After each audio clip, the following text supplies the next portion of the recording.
நாட்டுக்குள் நுழைந்தது தற்கொலை குண்டுதாரிகள் குழு. ஜனாதிபதி அனுரவுக்கு கடும் எச்சரிக்கை. கனடா துப்பாக்கிச்சூட்டு சம்பவத்தில் யாழ் யுவதி உயிரிழப்பு. வெளியானது பகீர் காரணம். ஈழத்தமிழ் மக்களுக்காக லண்டனில் வெடித்தது பெரும் போராட்டம். சர்ச்சையை கிளப்பியது வாகன இறக்குமதி விவகாரம். விடுக்கப்பட்டுள்ள பெரும் கோரிக்கை. யாழ் போலீஸ் உயர் அதிகாரியின் மகனை கைது செய்து நீதிமன்றில் முற்படுத்துமாறு கோரிக்கை.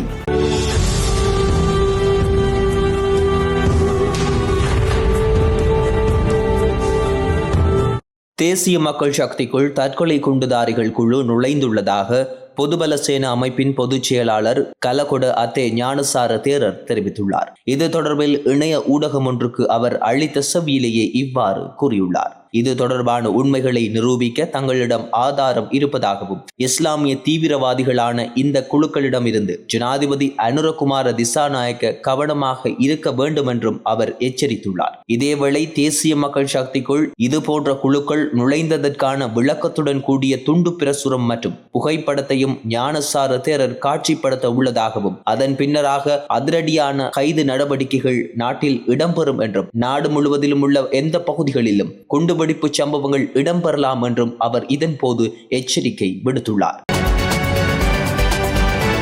கடந்த 7ஆம் தேதி கனடாவில் துப்பாக்கிச் சூட்டில் யாழ்ப்பாணம் கோண்டாவில் பிரதேசத்தைச் சேர்ந்த புலம்பெயர் தமிழ் யுவதி ஒருவர் உயிரிழந்த சம்பவம் பெரும் துயரத்தை ஏற்படுத்தியுள்ளது. இந்த நிலையில் தொழில் போட்டி காரணமாக இந்த கொலை சம்பவம் இடம்பெற்றுள்ளதாக கனேடிய ஊடகங்கள் தெரிவித்துள்ளது. தமையனுக்கு வைத்த இலக்கிலேயே தங்கை உயிரிழந்துள்ளதாக கூறப்படும் நிலையில் கொலை சம்பவத்திற்கான காரணத்தை போலீசார் உறுதிப்படுத்தவில்லை. கனடாவின் மார்க்கம் நகரில் வீடொன்றில் இடம்பெற்ற இரட்டை துப்பாக்கிச் சூட்டில் ஒரு பெண் உயிரிழந்துள்ளதுடன் ஒரு ஆண் தீவிரமான காயங்களுடன் மருத்துவமனையில் அனுமதிக்கப்பட்டுள்ளதாக போலீசார் தெரிவித்துள்ளார்கள். குறித்த வீட்டின் மீது பலமுறை துப்பாக்கிச் சூட்டு சம்பவங்கள் நடத்தப்பட்டுள்ளதாகவும் தெரிவிக்கப்படுகின்றது. போலீசார் சென்றபோது துப்பாக்கிச் சூட்டில் காயமடைந்த இருவரையும் சுட்டுக் கொல்லப்பட்ட ஒரு ஜெர்மன் ஷெப்பர்ட் நாயையும் கண்டுபிடித்துள்ளனர். இதனையடுத்து உடனே இருவரும் மருத்துவமனைக்கு கொண்டு செல்லப்பட்ட போது 20 வயதான மார்க்கம் பகுதியைச் சேர்ந்த யுவதி சிகிச்சை பலனின்றி உயிரிழந்தார். போலீசார் கண்காணிப்பு கேமரா காட்சிகளை வெளியிட்டிருந்தாலும் இதுவரை எந்த கைது நடவடிக்கைகளும் மேற்கொள்ளப்படவில்லை. இந்த நிலையில் சம்பவம் தொடர்பில் இந்த வீடு பலமுறை குறிவைக்கப்பட்டுள்ளது. இந்த குற்றவாளிகள் திட்டமிட்டு இந்த வீட்டிற்குள் வந்து இந்த கொடூர செயல்களை செய்துள்ளார்கள். இது ஒரு இலக்கு வைக்கப்பட்ட தாக்குதல் என்பதற்கு இது ஒரு சான்றாகும் என போலீஸ் அதிகாரி தெரிவித்துள்ளார். இந்த சம்பவமானது கனடாவால் தமிழர்களிடையே துயரத்தையும் ஏற்படுத்தியுள்ளமை குறிப்பிடத்தக்கது. குற்றச்செயல்களில் ஈடுபட்ட நபர்களை சட்டத்தின் பிடியிலிருந்து காப்பாற்றி விடுவிப்பதாக கூறி பணம் பெற்று வந்த யாழ் போலீஸ் உயர் அதிகாரியின் மகனை கைது செய்து நீதிமன்றத்தில் முற்படுத்துமாறு யாழ் நீதவான் நீதிமன்றம் போலீசாருக்கு கட்டளை பிறப்பித்துள்ளது. யாழ்ப்பாண போலீஸ் நிலையத்தின் பதில் பொறுப்பதிகாரியாக கடமையாற்றி வருபவரின் மகன் போலீஸ் நிலையங்களுடன் வழக்குகளை முடிப்பதாக கூறி பணம் பெற்று வந்தமை தொடர்பில் யாழ் மாவட்ட குற்றத்தடுப்பு போலீஸ் பிரிவினருக்கு முறைப்பாடுகள் கிடைக்கப்பெற்றதை அடுத்து முறைப்பாட்டின் பிரகாரம் விசாரணை போலீசார் முன்னெடுத்து வந்த நிலையில் மகன் தற்போது தலைமறைவாகியுள்ளார். இந்த நிலையில் குறித்த சம்பவம் தொடர்பில் யாழ் நீதவான் நீதிமன்றத்தில் போலீசார் வழக்கு தாக்கல் செய்த நிலையில் சந்தேக நபரை நீதிமன்றத்தில் முற்படுத்துமாறு நீதிமன்றம் போலீசாருக்கு கட்டளையிட்டுள்ளது. இதேவேளை சந்தேக நபரின் தந்தையான போலீஸ் அதிகாரி முல்லைத்தீவு போலீஸ் பிரிவுக்கு இடம் மாற்றப்பட்டுள்ளார் என்பதும் குறிப்பிடத்தக்கது. லண்டனில் தமிழ் மக்களுக்கு ஆதரவு தெரிவித்து போராட்டம் ஒன்று முன்னெடுக்கப்பட்டுள்ளது. குறித்த போராட்டம் கடந்த 10ஆம் தேதி லண்டனில் உள்ள இலங்கை உயர்ஸ்தானிகம் முன்பாக இடம்பெற்றுள்ளது. The freedom hunters for Tamils மற்றும் TGT இணைந்து இந்த போராட்டத்தை முன்னெடுத்துள்ளனர்.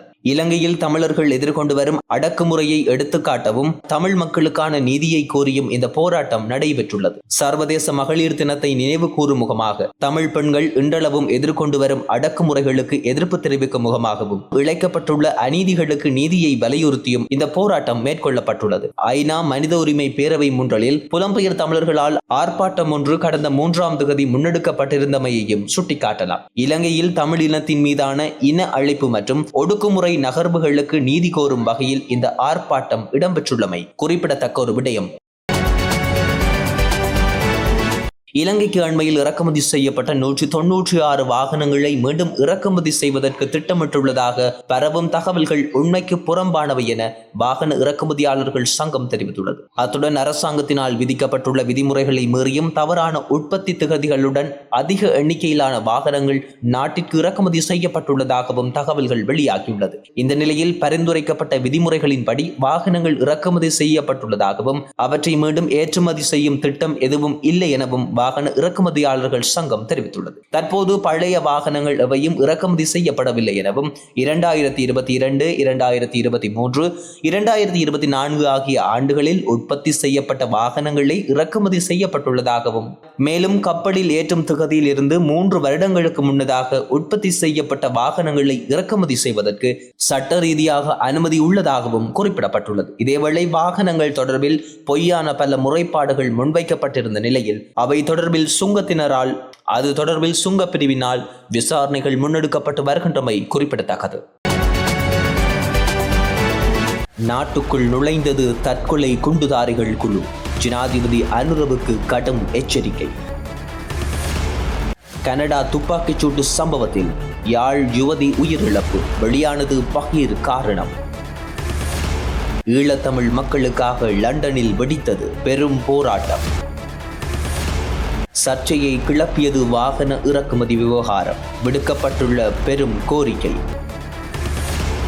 யாழ் போலீஸ் உயர் அதிகாரியின் மகனை கைது செய்து நீதிமன்றில் முற்படுத்துமாறு கோரிக்கை.